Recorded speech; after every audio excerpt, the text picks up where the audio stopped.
Hey friends, I wanted to hop on here and show you how to access the guided reading books that your child will be using in small groups with Miss Pizzula, with myself this week. So you're going to log in to your JCPS Chromebook, and at the top there are several tabs that open up. You're going to click on the tab that says NTI or JCPS NTI Support, NTI Student Toolkit. And right there, it opens this page and you see Clever.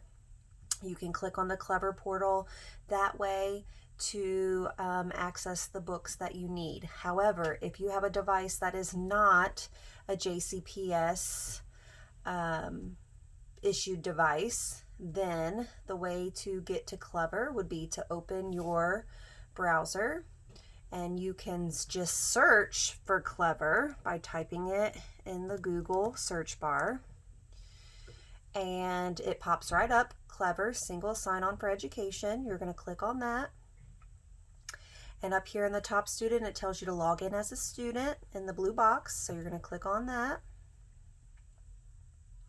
And since I've already logged in once, it remembers me and automatically lets me in. When it's your first time, it's not going to remember you. It's going to ask for your JCPS email or password, or it might ask you to log in through Google.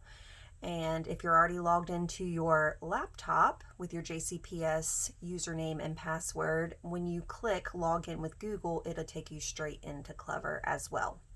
So here we are in Clever as a student. This is what you will see. There's some teacher pages up here at the top. We are not going to go in those right now. We're going to scroll down and we're going to find the blue book that says Literacy Footprints. Click on Literacy Footprints and it will bring up your reader dashboard. And I'm pretending to be Andy today. So this is Andy's reader dashboard. And I want him to open the book that I have assigned. So I'm going to have him click on Assigned Books, this checklist right here.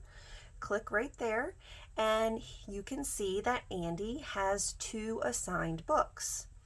So he can click on his book and it will open it up and he can read through the book. Now it's important that each student open their book individually on their laptops instead of me screen sharing with the entire class, because it allows the students to read at their own pace. If I just screen shared with the whole class, we would all have to read together, and that's just not best practice. It's best practice to let the kids read at their own pace. So if they go into their literacy footprints through Clever and open their book individually, they'll be able to scroll through the pages and read at their own pace. When they're finished, they can click Mark as Read. If it was one of their favorites, they could put click the heart and make it their favorite. And then you can go back to your dashboard or your book. Let's see, back home to his dashboard. There we go. Okay, and you will see that since Andy has read his assigned book once, it's going to show up in his book bag. So sometimes I might tell you to have your child read through the books in their book bag, and that's what they're going to find. They're going to find books that they have already previously read. They can also go back and click on a bookshelf, and this is going to give them books at their just right level.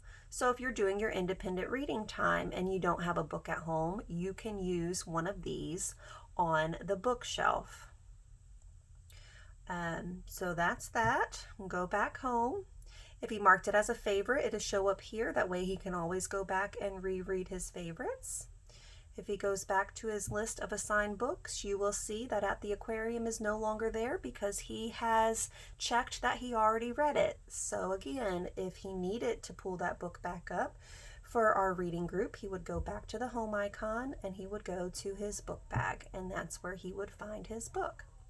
So that is how you access Literacy Footprints through the Clever portal in your JCPS username and password. If you have any questions, just send me an email or a School Connects message. Thanks.